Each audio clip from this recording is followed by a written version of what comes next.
Investing करी जाती है वो बेसिस ऑफ कंपनी की अर्निंग्स या कोई फोरकास्ट अबाउट दैट सेक्टर, ये सारे चीज़ें एक साइड कर देते हैं कि हमें ये फंडामेंटल्स नहीं देखने हैं। हम एक प्रिंसिपल फॉलो करते हैं जिस which is called the BBC principle, because it means एक आर्मी की बटालियन वॉर में जा रही है तो वो पहले से सारे अपने प्लान ऑफ एक्शन बना के जाते हैं ना कि अगर दुश्मन ने ये किया तो हम ये करेंगे, अगर उसने वो किया तो हम वो करेंगे। वहाँ जाके तो नहीं सोचते ना कि अब ये हो गया अब हम क्या करें। आपको एक प्लान ऑफ एक्शन हमेशा क्लियर होना चाहिए। जैसे हमारे केस में हमारा plan of action is based on 4 questions: what to buy, when to buy, how much to buy and when to sell. ये जो कॉन्सेप्ट है कि मैंने स्टॉक ले लिया और अब मैं लाइफ लॉन्ग मैरिड हो गया इसके साथ, ये सबसे बड़ा प्रॉब्लम है for investors. Investing is like going to war, ठीक है। Investing is not playing in the park. 10 crore investors पैसा कमाने की कोशिश कर रहे हैं, पैसे बांटने के लिए तो आया नहीं हुआ। Others will lose, you have to gain. 2% 4% लोग पैसा कमाएंगे, बाकी लोग खोएंगे। तो you have to do something exceptional to win. और जब नुकसान में जाता है स्टॉक तो लोग अपने आप को जस्टिफाई करने के लिए उसकी जो कुछ अच्छी चीज़ें होती हैं हर स्टॉक में, उससे अपने आप को सेटिस्फाई करने के लिए कि हाँ ठीक है ये कंपनी बुरी नहीं है। ये तो चलो बुल मार्केट्स की बात हो। अगर बेरिश है मार्केट्स, अगर सब कुछ डाउन जा रहा है तो ऐसे टाइम पे तो मेरी मोमेंटम स्ट्रेटेजी चलेगी ही नहीं। तो ऐसे टाइम पे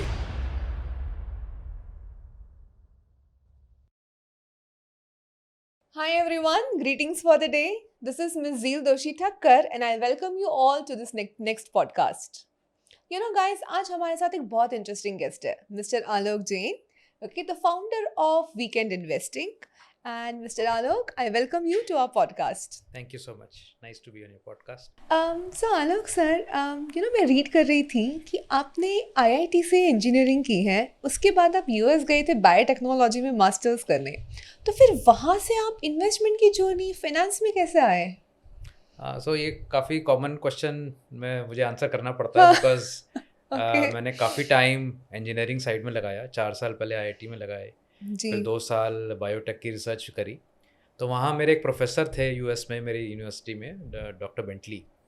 उन्होंने मुझसे कहा 2 साल जब मेरे ख़त्म होने वाले थे मास्टर्स के कि तुम्हारी रिसर्च बहुत अच्छी चल रही है and now we have some more grants so we should go for PhD now. Okay. तब मुझे ऐसा लगा कि इंडिया में अपॉर्चुनिटीज़ आफ्टर PhD बहुत कम होंगी और मेरा कुछ ज़्यादा रुझान एकेडमिक्स की तरफ नहीं था कि मैं एक प्रोफेसर बनूं। तो मैं उसी यूनिवर्सिटी में, यूनिवर्सिटी ऑफ मेरीलैंड में था मैं, तो मैं बिज़नेस स्कूल जो था उस यूनिवर्सिटी का, वहाँ पे उनके डीन से मिलने गया और मैंने कहा कि I want to enroll in the finance program. So there was a dual degree program of MBA and masters in finance. तो उनसे मैंने रिक्वेस्ट करी कि आप मुझे इसमें एडमिशन में हेल्प करिए जी। और मैंने कहा मेरे पास पैसे भी नहीं हैं तो you have to give me scholarship. Okay. तो उन्होंने कहा कि इतना GMAT स्कोर अगर ले आओगे तो will I help you. Okay. तो वो एक switch from biotech to finance उस समय हुआ। और जैसे ही मेरा ये प्रोग्राम ख़त्म हो रहा था 95 में, तो national stock exchange of India form हो रही थी उस समय और वो नए प्रोफेशनल मेंबर्स को इनवाइट कर रही थी to come and apply for new membership. तो देन आई डिसाइडेड कि मैं इंडिया वापस आकर ये बिज़नेस सेटअप करूँ। ओके, बट क्या कोई था, यहाँ पे कोई फैमिली मेम्बर था ऑलरेडी जो इस फाइनेंशियल मार्केट में इन्वेस्ट कर रहा था? व्हाट इंस्पायर्ड यू कि नहीं यार ये साइंस नहीं, मुझे फाइनेंस में जाना है? तो I would say of course मेरे घर में तो कोई बिजनेस नहीं कर रहा था। My father was in central government and but he was a Avid stock investor. तो थोड़ा सा उस वजह से एक जिसे कहते हैं कि स्टॉक्स की तरफ कुछ इंटरेस्ट तो था but not as much. India वापस आना था ये बहुत क्लियर था दिमाग में। इंडिया वापस आके क्या करना है ये क्लियर नहीं था। तो एक मैकेंजी में जॉब के लिए भी अप्लाई किया कि अगर बिजनेस नहीं कर पाया तो मैकेंजी में कंसल्टेंट बन जाएंगे। बट फॉर्चुनेटली कुछ इन्वेस्टर्स मिल गए उस समय जिन्होंने इस बिजनेस में इन्वेस्ट भी करा। तो it was like a startup. We didn't have the money for this membership as a family, but 2-3 हमारे NSE का बिजनेस, राइट? NSE का आपने ब्रोकिंग ली थी? Broking, the stock broking firm हमने शुरू करी। ओके। तो that was one of the first firms in north India, Delhi. Okay. तो क्योंकि एक बड़ा एक जिसे कहते हैं कि एक पूरा रेवोल्यूशन हो रहा था ब्रोकिंग इंडस्ट्री में उस समय। First time screen based transparent transactions, fix settlements, ये पूरा नया दौर शुरू हो रहा था. तो it was like a restart of the stock broking, stock transaction business in India. तो मुझे लगा कि this is a great opportunity कि आप एक नया टेक ऑफ हो रहा है, एक नई मार्केट टेक ऑफ हो रही है और वहाँ पर आप उसका एक पार्ट बने, एक अर्ली प्लेयर बन जाए. बट उसमें भी अर्ली प्लेयर में बहुत सारे अर्ली प्लेयर्स आ गए उस समय. Okay. And that actually collapsed the broking industry as such. कि जो brokerages 1% 2% पे थी, they just collapsed to 10 basis points over a period of time. Okay, so businesses के तो of course challenges होती है. हाँ, right. आप कई बार मोमेंटम इन्वेस्टिंग के बारे में भी बातें करते हो, मैंने रीड किया है. आप हमें समझा सकते हो in a simple language what is momentum investing? तो मोमेंटम इन्वेस्टिंग एक स्टाइल ऑफ इन्वेस्टिंग है. नॉर्मली कन्वेंशनली जो इन्वेस्टिंग करी जाती है वो बेसिस ऑफ या तो कंपनी की अर्निंग्स या कोई फोरकास्ट अबाउट दैट सेक्टर, एक प्रोबेबिलिटी की बेसिस पे करी जाती है कि कंपनी आज की डेट में ये कर रही है इसलिए फ्यूचर में अर्निंग्स बढ़ेंगी, इसलिए स्टॉक प्राइस उसे फॉलो करेगा. There is a forecast. Momentum investing में क्या होता है कि हम ये सारे चीज़ें एक साइड कर देते हैं कि हमें ये फंडामेंटल्स नहीं देखने हैं. हम एक प्रिंसिपल फॉलो करते हैं which is called the BBC principle. BBC principle. Yeah, it's called BBC principle because it means भाव भगवान छे. Okay. आप गुजराती में आपकी saying सुनी होगी आपने, भाव भगवान छे, which literally means price is God. तो the concept is कि जो प्राइस है स्टॉक का वो उस स्टॉक के रिलेटेड जो भी इंफॉर्मेशन है, नैरेटिव है, फोरकास्ट हैं, उसको डिस्काउंट कर रहा है आज. अगर आज एक कंपनी का कुछ पोटेंशियल है, राइट, तो मार्केट ने उसको एक एफिशिएंट प्राइसिंग उसकी आज कर रखी है. तो आप अगर ये कहते हैं कि एक स्टॉक आज 50 रुपए का है, बट मेरे हिसाब से आज 50 नहीं, ये 100 का होना चाहिए था. तो एक तरह से आप ये कह रहे हो कि मार्केट ने उसे गलत प्राइस किया हुआ है, राइट, और मेरे हिसाब से 100 होनी चाहिए प्राइसिंग, मार्केट उसे 50 कह रही है. हमारे स्टाइल ऑफ इन्वेस्टिंग में हम ये कह रहे हैं कि we are following the market. Market is God, price is God. तो मार्केट ने अगर कह दिया कि 50 रुपए का रेट है आज, तो 50 है वो. आप अपने आप को मार्केट से बड़ा मत समझो, आप मार्केट को फॉलो करो. अगर वो ट्रेंड उसका बढ़ने का है स्टॉक का, तो आप पीछे पीछे उसके आप उसको बाय करके बढ़िए. तो दो बहुत डिस्टिंक्ट स्टाइल्स हैं ये, right, where in one style you are saying कि मार्केट की प्राइसिंग गलत है, राइट, मेरी फोरकास्ट XYZ है, right, and that should be achieved. जो फंडामेंटल एनालिसिस है यूजुअली लोग डिड्यूस करते हैं कि रिडक्शन है, कुछ आपकी अपनी अजम्पशंस हैं कि ऐसा होगा, इंटरेस्ट रेट्स ऐसे हो जाएंगे, राइट, मे बी कंपनी. और जैसे ये होता है 3 मंथली क्वार्टरली रिजल्ट आता है जी, अब लोग उसकी बेसिस पे बाय करना शुरू करते हैं, सेल करते हैं. But actually it is a snapshot of the past. Okay, right, 3 महीने क्योंकि वो तो ऑलरेडी हो चुका है वो हो चुका है. उसको हम एक्स्ट्रापोलेट कर लेते हैं सिंप्लीफिकेशन में कि ये जो ट्रैजेक्टरी है अर्निंग्स की या मार्जिन्स की, ये ऐसे ही चलेगी आगे. या मैनेजमेंट ने कह दिया कि ये ट्रैजेक्टरी और ऊपर स्टीप हो जाएगी, तो हम मान लेते हैं उनकी बात. But why should we believe that is a snapshot of the past. हमें ये देखना है कि मार्केट आगे के लिए क्या प्राइस कर रही है. तो मार्केट को एक, जिसे कहते हैं कि भगवान का दर्जा दिया जाता है, price of is God, and hence you don't want to question it. Yes, there will be times when there will be irrational prices in the market, but we are followers of the price. तो एक price trends की basis पे जो investing है, उसको आप कह सकते हो कि is one major facet of momentum investing. Momentum investing बहुत सिंपल वे में अगर मैं कहूँ तो जो buy what is going up, sell what is coming down. Okay, very simplified, that is the whole concept. That you are buying stocks which are winning, right, and you are selling stocks which are losing. तो जैसे मैं इसका बड़ा अच्छी एक analogy आपको बताता हूँ ओके. कि सपोज आप रेस कोर्स पे हैं और घोड़े भाग रहे हैं. अब एक लेट से 50 घोड़ों ने रेस शुरू करी जी. और 2-3 राउंड्स के बाद 20 घोड़े आगे वाले पैक में हैं, 10 बीच में हैं, 20 और सबसे पीछे हैं, और अभी 3-4 राउंड्स और होने हैं. ओके. तो आप किस पे बेट करोगे? जो आप बेट करोगे जो फ्रंट ग्रुप है उस पे बेट करोगे कि इसी में से विनर्स निकलेंगे सबसे ज्यादा, क्योंकि they have already demonstrated that they are faster than the others. Yes, there may be one or two who may come from the back to the front also. Right. But largely as a group, ये इसकी average winning ज़्यादा होगी. Right.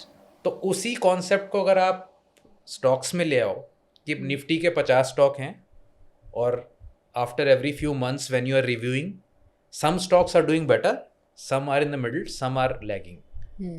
So you want to bet on the strength of that basket. समझा. तो अगर आप उसको review करते रहोगे तो उस स्ट्रेंथ वाले बास्केट में से भी हो सकता है कुछ ड्रॉप आउट होते रहेंगे स्टॉक्स, कुछ नए भी आते रहेंगे. तो आप हमेशा विनर्स के साथ रहोगे. फिर जैसा यूजुअली ना कोई स्टॉक क्वालिटी ऊपर चला जाता है, फिर हमें पता चलता है कि यार ये स्टॉक तो ऊपर चला गया. स्टार्टिंग से कोई इन्वेस्टर कैसे आइडेंटिफाई कर सकता है? देखिए, स्टार्टिंग से कोई भी इन्वेस्टर जो है वो ना बॉटम पे बाय कर सकता है ना टॉप पे सेल कर सकता है. तो ये अपने दिमाग से हमें ये बात निकालनी चाहिए कि हमें जितनी मूव होनी है उसका हम मैक्सिमम रियलाइजेशन कभी भी नहीं कर सकते. तो हमें उसका कुछ पोर्शन ही मिल जाए.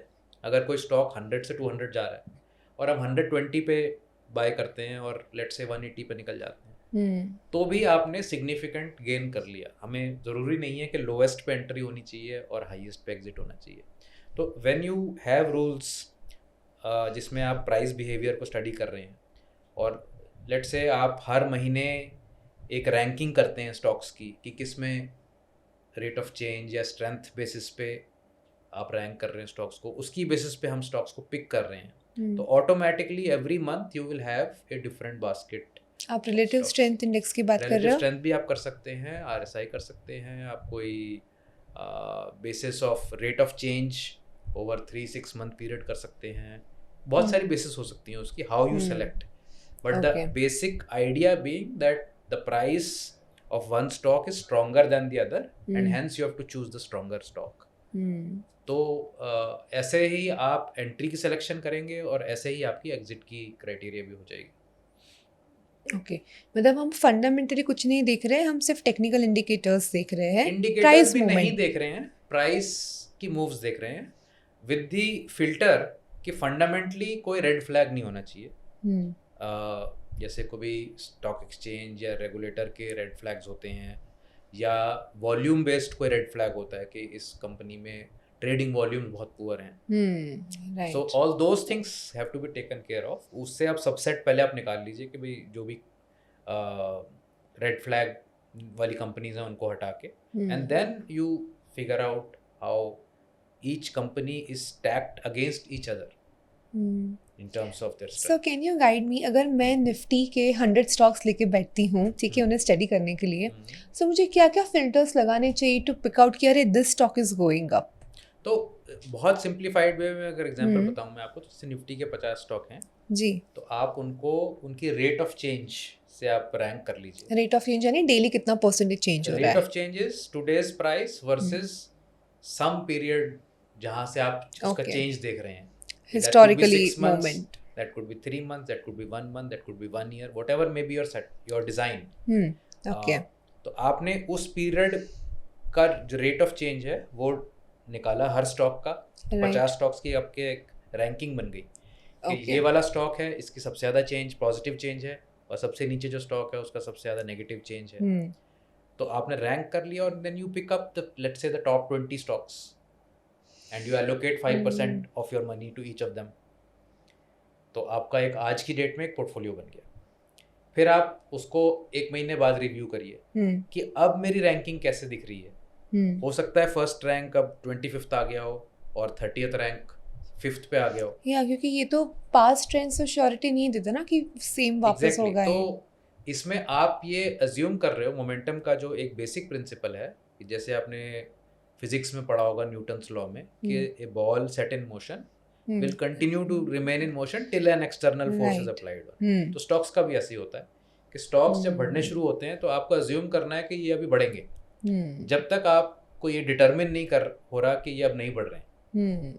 समझा। तो एक तरह से it is a assumption that the price will continue, and 200 साल की स्टडीज इस पे हुई हैं वेयर यूएस मार्केट में क्योंकि बहुत डेटा अवेलेबल है, राइट। तो 200 साल के स्टॉक मार्केट की प्राइस बिहेवियर की स्टडी हुई है जिसमें ये पाया गया है कि ये जो बिहेवियर है, ये फिनोमिनन है, इसको कोई एक्सप्लेन नहीं कर पाया है कि ये ऐसा क्यों होता है कि कोई स्टॉक बढ़ रहा है तो बस बढ़ ही रहा है, there is no reason. There is no reason, क्योंकि उसमें अब उसके हम रीजन निकालने जाएं तो हम ये कह सकते हैं कि maybe people react late. जैसे सपोज आज कुछ न्यूज आई that a company has found gold for instance, जैसे कोई सी कंपनी में फंडिंग आई है या उसका भी डेट कोई क्लियर change हो हुआ गया या है, कोई बहुत सुपरस्टार सीईओ आ गया उस कंपनी में। Now that unless it was leaked earlier or somebody knew about it, nobody would know normally. So that is a new information that comes to the market. Now that information may have some reaction today, और हो सकता है एक महीने तक उसमें और लोग आते रहे with that hope कि हाँ हाँ तो अच्छा होगा। हाँ, तो at the end of the day पूरी जो स्टॉक मार्केट है वो एक डिमांड सप्लाई गेम है। हम उसको किसी भी और तरह के रैपर में पैकेज कर लें, लेकिन at the end of the day it is a demand supply game. So some event जिससे वो डिमांड एकदम बढ़ती है, और कुछ ऐसे इवेंट्स होते हैं जिसमें सप्लाई एकदम आ जाती है, जिसमें लोग फियरफुल हो जाते हैं तो सप्लाई बढ़ जाती है, लोग ऑप्टिमिस्टिक होते हैं तो डिमांड बढ़ती है। तो इस तरह से ये छोटा पेंडुलम इधर उधर होता रहता है। तो उसमें आप यू आर ट्राइंग के in sort of somewhat like random motion चल रहा है ये, उसके अंदर you are trying to find trends. Okay so coming back to the original question, हमने अगर 50 स्टॉक्स आइडेंटिफाई किए तो सबसे पहले तो भाई मुझे रैंकिंग निकालनी है या पास्ट इन चेंज देखना है। चलो मैंने वो 20 बना भी लिया कि यार ये 20 है जो अच्छे से चेंज हुए हैं। What should be my next step? Next step is that you decide कि मुझे ये पोर्टफोलियो कितनी बार रिव्यू करना है, कितनी फ्रीक्वेंसी पर रिव्यू करना है। Okay. हो सकता है मुझे हर हफ्ते रिव्यू करना है, या मैं सोचूं कि मैं वंस इन 3 मंथ्स रिव्यू करूँ। वो डिपेंड करेगा कि आपने डिज़ाइन ऑफ द स्ट्रेटजी कितनी, आपको उसमें आपको चर्न कितना चाहिए। अगर आप हर हफ्ते रिव्यू करेंगे तो बहुत चर्न होगा, बहुत सारे स्टॉक्स निकलेंगे, बहुत सारे स्टॉक्स आएंगे, उसकी कॉस्ट भी है, आपको सारी ट्रांजैक्शन कॉस्ट भी लगेगी। तो एक गिव एंड टेक होता है इसके अंदर, मतलब इन द सेंस कि आप अगर रिव्यू करेंगे बहुत जल्दी तो फिर चर्न भी ज़्यादा होगा। राइट। तो लेट से आपने मंथली रिव्यू आप कर रहे हैं पोर्टफोलियो, तो एक महीने बाद आपने फिर से रैंकिंग कर ली, और इस बार देखा कि पिछले जो हमने रैंकिंग करी थी और जो स्टॉक्स हमने बाय किए थे उसमें से ये 3 स्टॉक्स हैं जो अब टॉप 20 में नहीं आ रहे मेरे, तो मैं उनमें से निकल गया, और जो आए हैं नए उसमें टॉप 20 में मैंने वो ले लिए based on the price movement, right? इतना चेंज। तो ये मैं एक बहुत सिंप्लीफाइड एक आपको स्ट्रेटजी मोमेंटम इन्वेस्टिंग समझाने के लिए बता रहा हूँ। ओके। इसकी कुछ नुआंसेस इसमें ऐड करके फिर एक स्ट्रेटजी बनाई जाती है इसके अंदर, बट बेसिकली ये है कि बेसिकली आप प्राइस बिहेवियर को फॉलो कर रहे हो। अब अपनी एक फोरकास्ट उसमें नहीं लगा रहे कि ये स्टॉक ऊपर जाएगा इसलिए मैं ले रहा हूँ। आप कह रहे हो ये स्टॉक बता रहा है कि मैं ऊपर जा रहा हूँ, राइट, और आप उसको सुन रहे हो, तो you are trying to listen to what the stock is trying to tell you. Okay. और जब मैं सेकेंड रिसर्च करूंगी, जब मुझे दिखेगा कि नहीं अब ये कोई और स्टॉक है जो ज़्यादा मूव हो रहा है, ये अब नहीं मूव हो रहा है, या ये स्टैग्नेंट हो गया है, या साइडवेज जा रहा है, तो उसको मैं एग्जिट करके जो नेक्स्ट दिख रहा है कि यार इसका मूवमेंट अच्छा है, मैं वहाँ पे। तो अब आपको मैं एग्जांपल बताऊं कि जैसे निफ्टी एज एन इंडेक्स है जी, 50 स्टॉक्स हैं उसमें जी, वो 50 स्टॉक्स चेंज होते हैं, right.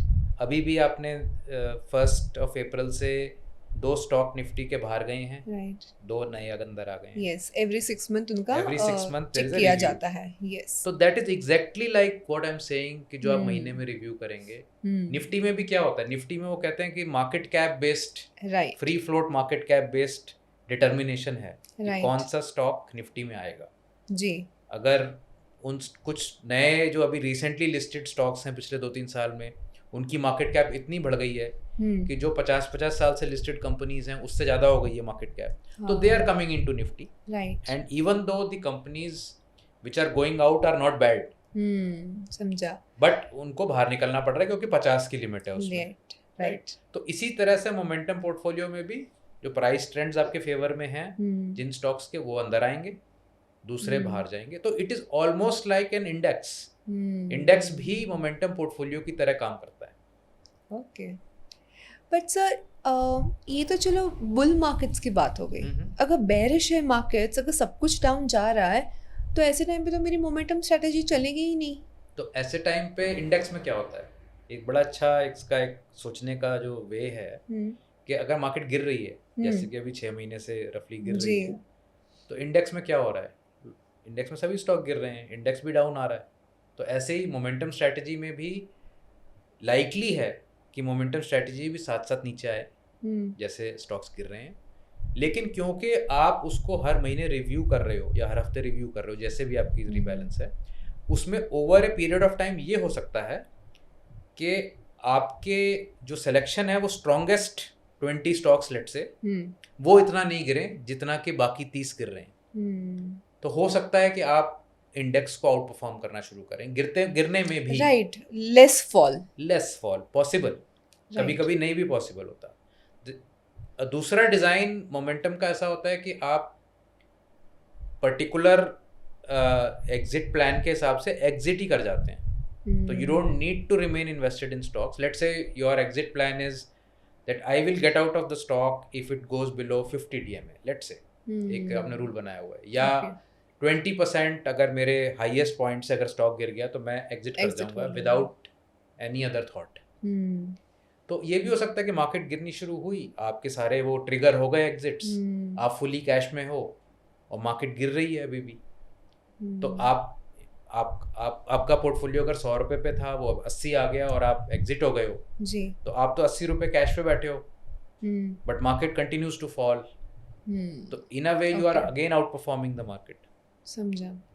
So in this momentum में मैं ऐसा नहीं होगा कि हमेशा मैं चर्निंग से गेन कर पाऊंगी। Sometimes I may even have to hold, yes, and then again reenter when there is some stability. Correct. तो जैसे जिन स्ट्रेटजीज में ये डिजाइन है कि कैश में चले जाते हैं, तो they will keep waiting till the next leg of market going up will come. That may happen in 3 months, that may happen in 6 months, that may happen so isn't tomorrow. that my opportunity cost loss? opportunity cost loss नहीं हो रहा, बल्कि आपको gain हो रहा है उसमें। और वो गेन इस तरह से हो रहा है कि आपके पास सपोज एक स्टॉक है, वो आपने 100 रुपये पे लिया था और अब 80 रुपये पे आ गया। जो मोमेंटम इन्वेस्टिंग कर रहा है वो शायद 80 पे बाहर निकल गया, राइट, क्योंकि स्टॉप लॉस या कुछ लगाया होगा मैंने, इसलिए एग्जिट प्लान जो भी उसका एग्जिट रूल है वो ट्रिगर हो गया, वो बाहर हो गया। कन्वेंशनल इन्वेस्टर उस स्टॉक के साथ जुड़ा रहा, वो 80 से 60 भी आ गया, 40 भी हो गया, कई बार 20 भी हो गया, right.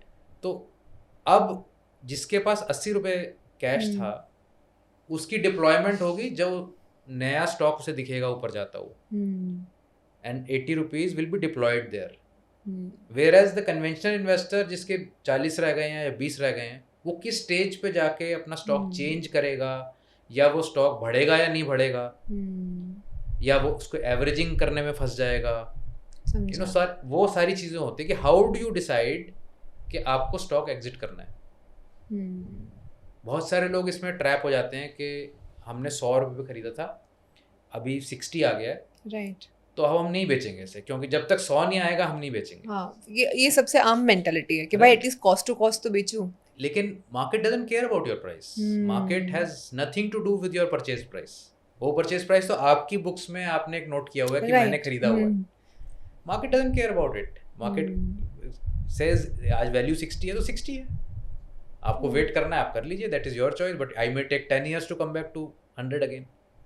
whereas other stocks may go 60 to 100 next year. समझा। तो आप स्टॉक्स में स्विचिंग करते रहे। Switch करोगे आप। You know, मुझे someone has said कि marry your profits, do not marry the stocks. हाँ, तो स्टॉक्स के साथ तो मैरिज बहुत ज़्यादा डिफिकल्ट है। मतलब आप ये देखिए कि जब कोई स्टॉक खरीदता है ना, तो most commonly people buy stock because somebody has told them कि ये वाला स्टॉक खरीद लो, राइट, बहुत अच्छा स्टॉक है, रख लो उसे। राइट, ठीक है। खरीदने के बाद लोग उसकी रिसर्च शुरू करते हैं कि अच्छा इस स्टॉक में ये भी अच्छा है, इसमें ये भी अर्निंग्स है, इसमें ये होने वाला है, इसमें ये ग्रोथ होने वाली है, इसका सीईओ भी बहुत अच्छा है। वो उसको एक सेल्फ कॉन्फिडेंस गेन करने के लिए होता है वो। समझा, जस्टिफाइंग टू योरसेल्फ। ये भी बायस है, कंफर्मेशन बायस होता है ये कि सब आपके आसपास जो हैं या internally you are feeling confirm about your decision. फिर आप उसके कोई जैसे सपोज कोई एफएमसीजी कंपनी है, उसके आपको बिस्किट्स का आप उसका वो देखेंगे कहीं पोस्टर, तो आपको अच्छा लगेगा कि देखो मेरी कंपनी कितने अच्छे प्रोडक्ट्स बना रही है। तो gradually you are following in love with your company. आपकी एक इमोशनल अटैचमेंट होती चली जा रही है। आप अगर वो स्टॉक गिर रहा है तो आपको अच्छा लगना शुरू हो जाता है कि अच्छा ये तो और अच्छे रेट पे आ गया। तो instead of fearing that your investment is going down, you start to love it कि मैं एवरेज आउट कर लूंगी, एवरेज आउट कर लूंगा, या मेरे को और अपॉर्चुनिटी मिल गई। तो ये एक सोचने का तरीका है। मतलब जैसे आपको शुरू से हर चीज़ में, जैसे हमें कोई मोबाइल लेना है तो हम 2-3 ऑनलाइन स्टोर्स पे जाके चेक करेंगे किसका कहाँ प्राइस चीपेस्ट है, वहाँ से ले लेंगे, because it's a standardise product. Right. Here अगर स्टॉक गिर रहा है तो 99% लोग उसको लेना चाहते हैं, लेकिन as a momentum investor we don't want to touch it. We are saying stock तो गिर रहा है, it is losing value, why do you want to touch it at this phase? At least समझा, let it start to show you that it wants to go up. Once it says that I want to go up, then you ride with it. तो एक concept जो 52 week high और all time high का जैसे होता है, 99% people will sell अगर stock 52 week high या ऑल टाइम हाई के पास पहुंचता है। कन्वेंशनली लोग को डर लगता है वहाँ पे कि एक स्टॉक था वो 100-200 ऐसे ऐसे चल रहा था बहुत साल से, राइट, अब ये 220 पे आ गया है। तो पहले कभी प्राइस नहीं आया था ये वाला, तो ये गिर जाएगा, फिर से 100 हो जाएगा अभी। समझा, राइट। तो सेल कर दो यहाँ पे, right, because we have never seen 220 in the past and there is fear that it has in the past gone from 200 back to 100 many times, so it will go up again. So why not use this opportunity and get out of it? ये बहुत wide spread psychology है ये वाली। I agree. के fear of profit. But sir देखिए, वरना एक आम आदमी प्रॉफिट बुकिंग कब करे? अगर हम उस टाइम पे बुक नहीं करेंगे, या जैसे हम मोमेंटम का स्ट्रैटेजी देखते हैं, तो मुझे पता कैसे चलेगा कि हाँ यार अब तो मैं प्रॉफिट बुक कर लूँ? क्योंकि there is no rule that you are, देखिए investing is like going to war. Okay, ठीक है, investing is not playing in the park. 10 crore investors पैसा कमाने की कोशिश कर रहे हैं जी, एक वॉर चल रही है वहाँ पे। कोई वहाँ पे पैसे बांटने के लिए तो आया नहीं हुआ है। राइट। तो you have to beat others to make money. Others will lose, you have to gain. 2% 4% लोग पैसा कमाएंगे, बाकी लोग खोएंगे। ये तो एक अनसेड मतलब रूल है ही। जी। सेबी ने भी बहुत सारी इसमें स्टैटिस्टिक्स निकाल के बताया हुआ है। तो you have to do something exceptional to win. And अगर मतलब आप ये देखें कि आपने कोई स्टॉक लिया और वो बढ़ रहा है अभी, तो आपकी तो इन्वेस्टमेंट बढ़ रही है, उसमें क्या होना चाहिए इमोशन? क्या डर लगना चाहिए उसमें, या आपको अच्छा लगना चाहिए कि हाँ मैंने कुछ इन्वेस्ट किया and it is going my way? We should be happy, but लोगों को ये भी लगता है कि यार प्रॉफिट बुक कर लो, अगर नीचे चला गया तो लॉस हो गया। तो फियर है ना, मतलब जी फियर है। Fear is over powering. जो अच्छा लगने वाला कंपोनेंट है उसको फियर ओवर पावर कर रहा है। राइट। उसको आपने कुछ स्ट्रक्चर देना है इसको कि मैंने ये कंपनी क्यों ली थी, why did I invest, that should be very clear. Right. If you invested because किसी ने आपको कहा था कि स्टॉक लेना है, फिर तो आप उसी से पूछो कि शुड आई सेल और नॉट. फिर आप अपना दिमाग क्यों लगा रहे हो? Okay, correct. क्योंकि आपने अपना दिमाग लगा के तो लिया ही नहीं था. राइट. राइट. या फिर आपने अपनी कुछ रिसर्च करी थी कि इसकी अर्निंग ऐसी हो जाएगी तो मैं बेचूंगा, या इसमें ये अचीव हो जाएगी, ये कैपेसिटी यूटिलाइजेशन अचीव हो जाएगी तो मैं बेचूंगा, या ये मार्जिन अचीव हो जाएंगे, या इतनी मार्केट शेयर हो जाएगा.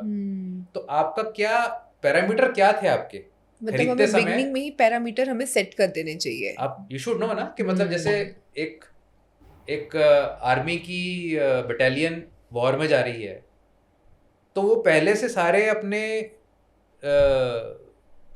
प्लान ऑफ एक्शन बना के जाते हैं ना कि अगर दुश्मन ने ये किया तो हम ये करेंगे, अगर उसने वो किया तो हम वो करेंगे. वहां जाके तो नहीं सोचते ना कि अब ये हो गया अब हम क्या करें.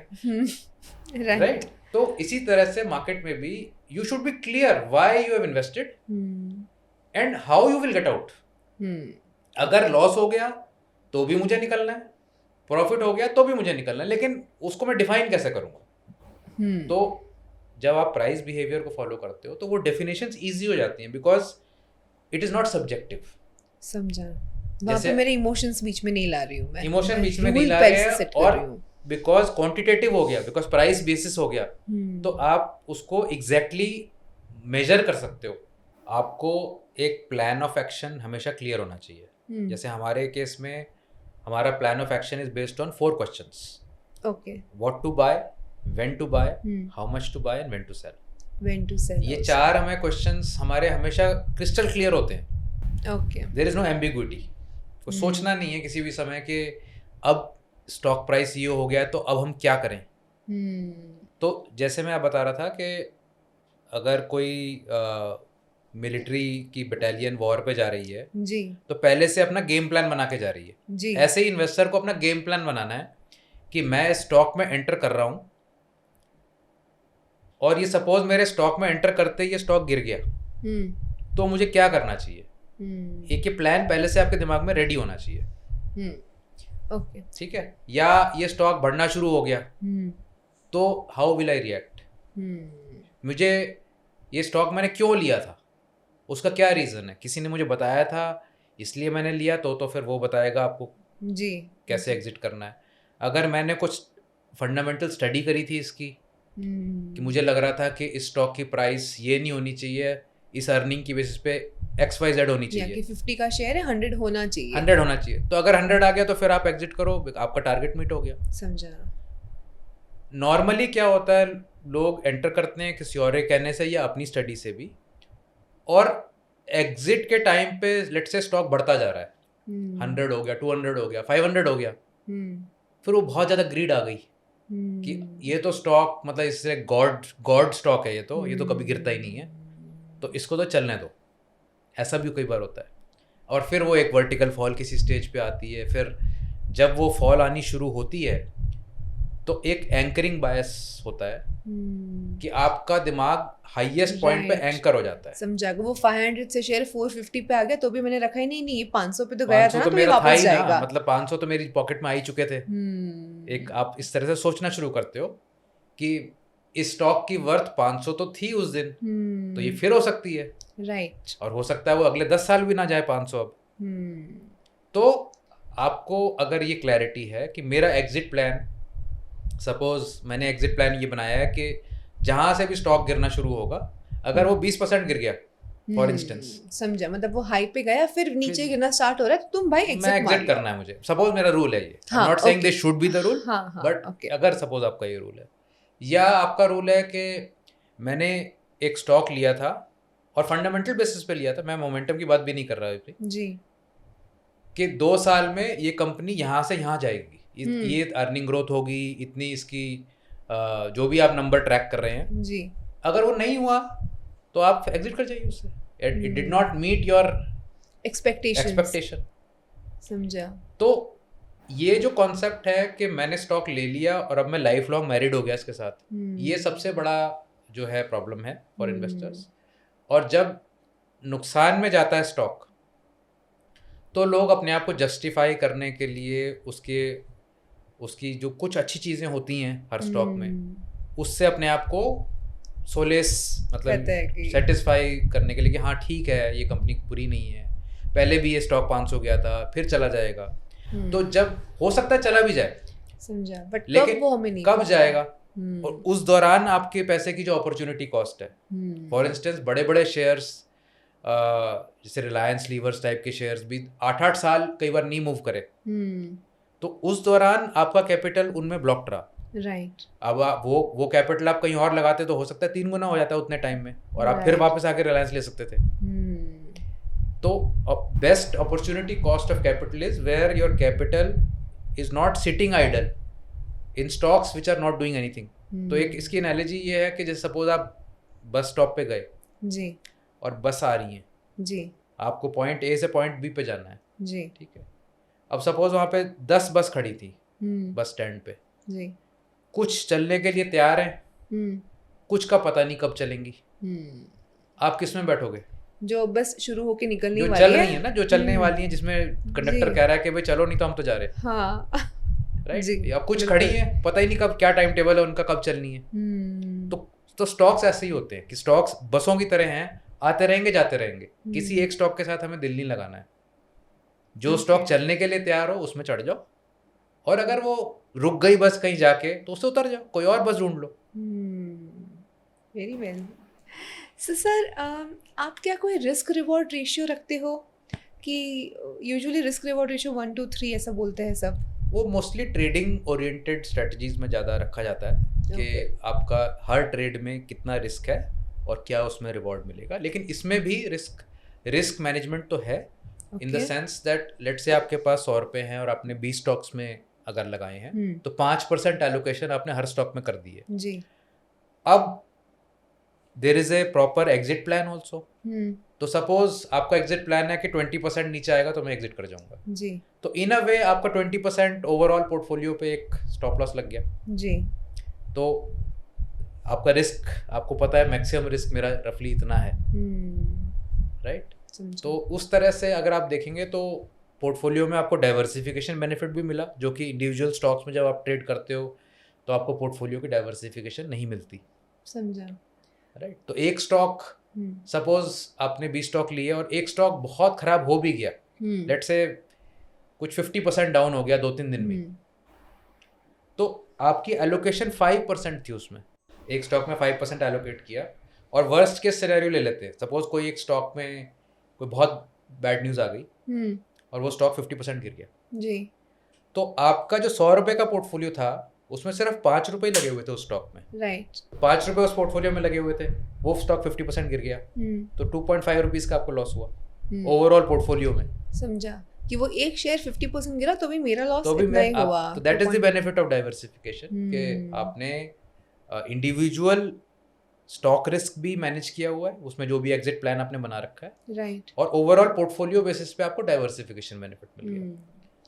तो सर, आप कभी कोई सेक्टरल स्टडी करते हो या कोई सेक्टर स्पेसिफिक का रिसर्च करते हो?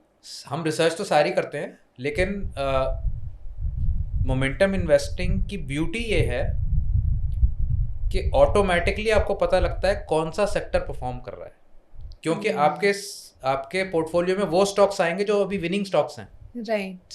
तो आपको ऑटोमेटिकली वो स्टॉक्स आ जाएंगे, दूसरे धीरे धीरे निकलते जाएंगे और जो सेक्टर परफॉर्म कर रहा है वो अंदर आता जाएगा, राइट। तो you don't have to predict कि कौन सा सेक्टर परफॉर्म करेगा।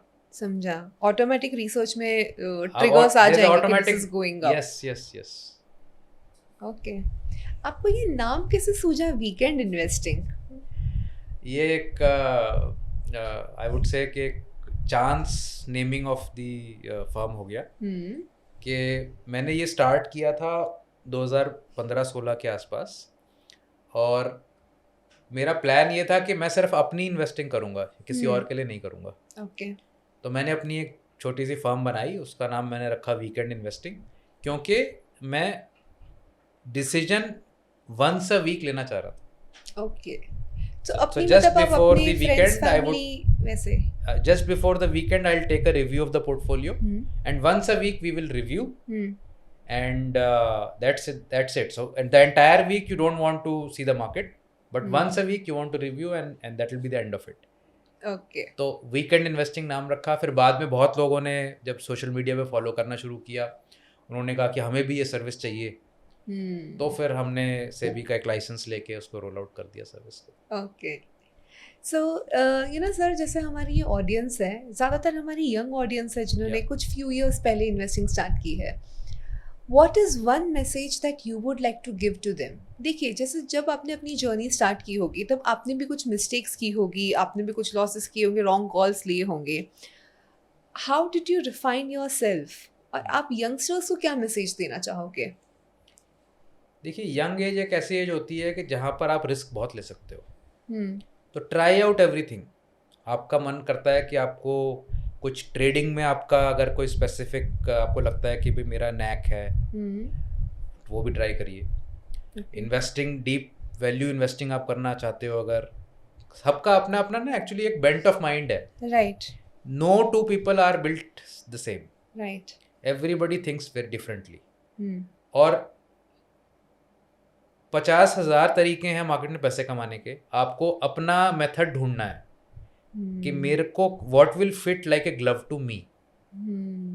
तो आपको बहुत सारी चीज़ें ट्राई करनी है और एक फिगर आउट करना है कि ये मेरा मेथड है, whether it is swing trading, whether it is long term investing, whether it is algorithmic trading, whether it is options. मतलब वो आप एक लर्निंग कर्व है वो, जो आप शुरू में पहले 5-10 साल में you will have to go through that. और धीरे धीरे आपको रियलाइज होना शुरू होगा कि हाँ, वो 2 चीज़ें हैं वो मुझे बड़ा सूट करती हैं। I am very comfortable with that. Okay, so हमें हमारा नीश खुद आइडेंटिफाई करना चाहिए बाय ट्राइंग न्यू थिंग्स। सिर्फ आप किसी ने कह दिया कि आप ये वाली ट्रेडिंग कर लो या आप सिर्फ म्यूचुअल फंड में इन्वेस्ट कर लो, वहाँ तक अपने आप को आप लिमिट मत करो। Learn about lot of things, practical करिए उनका। जैसे होते कहते हैं ना कि आपको स्विमिंग करनी है अगर, यस, तो पूल में उतरना पड़ेगा तो सीखेंगे। तो थोड़ा बहुत आपको अगर नुकसान होता भी है, doesn't matter, you have a long life ahead of you, there will be many bull markets. तो आपको तो ये देखना है कि अगर पहले 5-7-10 साल में आपने कोई बहुत ज़्यादा पैसे नहीं भी कमाए, कोई फर्क नहीं पड़ता। बहुत लगाने भी नहीं चाहिए, थोड़े बहुत लगा के ट्राई होते भी नहीं ना उस समय लगाने के लिए ज़्यादा। बात सही है, बट आजकल के यूथ के पास होने लगी है। लाइक आजकल के आईटी जॉब्स इतने कुछ कंपनीज एटलीस्ट डेवलपर्स को अच्छे पे मिलता है। तो बट या तो आई थिंक इन्वेस्टिंग बहुत तरीके से होती है, अलग अलग फैक्टर इन्वेस्टिंग होती है, ट्राई करना चाहिए। बट मेरा एक इसमें थोड़ा सा मेरा व्यू ये भी है कि आपका अगर फोकस आपके प्रोफेशन की तरफ बहुत अच्छा है, you are a rising star in your profession, don't dilute that by spending so much time on the markets. अगर आप फुल टाइम मार्केट्स की तरफ ओरिएंटेड हो या आपको लगता है कि यही आपकी कॉलिंग है, तो आप सर्टनली इसी को करो।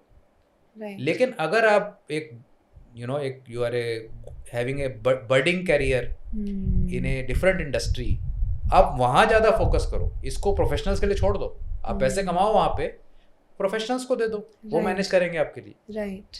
तो बिकॉज जैसे अब हम डॉक्टर के पास जाते हैं या हमें घर बनाना होता है, मार्केटेड के पास जाते हैं, या कोई भी ऐसी प्रोफेशनल सर्विस हमें चाहिए होती है, हमारे को फी करके उनके पास जाते हैं। But investing somehow people feel कि ये तो हम खुद ही कर लेंगे। जी, आई एग्री। तो ये सबका टेम्परामेंट नहीं होता है। लोगों को लगता है कि भाई ये कमीशन से कितना कुछ कमा लेगा। हाँ, तो मतलब वो जो कमाए ना कमाए वो अलग बात है। आप ये देखो कि आप क्या कमाओगे। हाँ, exactly.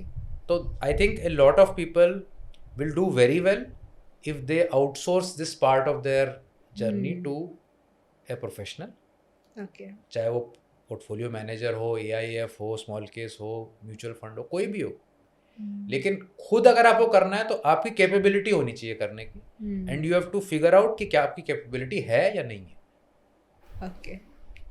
Okay sir, amazing. I am sure हमारे ऑडियंस ने भी आज बहुत कुछ लर्न किया होगा। So thank you very much for being on our podcast. Thank you so much for having me over, and I wish you and your audience all the best.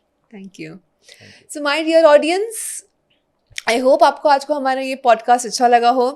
Do not forget subscribing to our channel, and और आप हमसे क्या सीखना चाहते हो, क्या सुनना चाहते हो, प्लीज़ कमेंट में बताइए, and we will bring that content for you.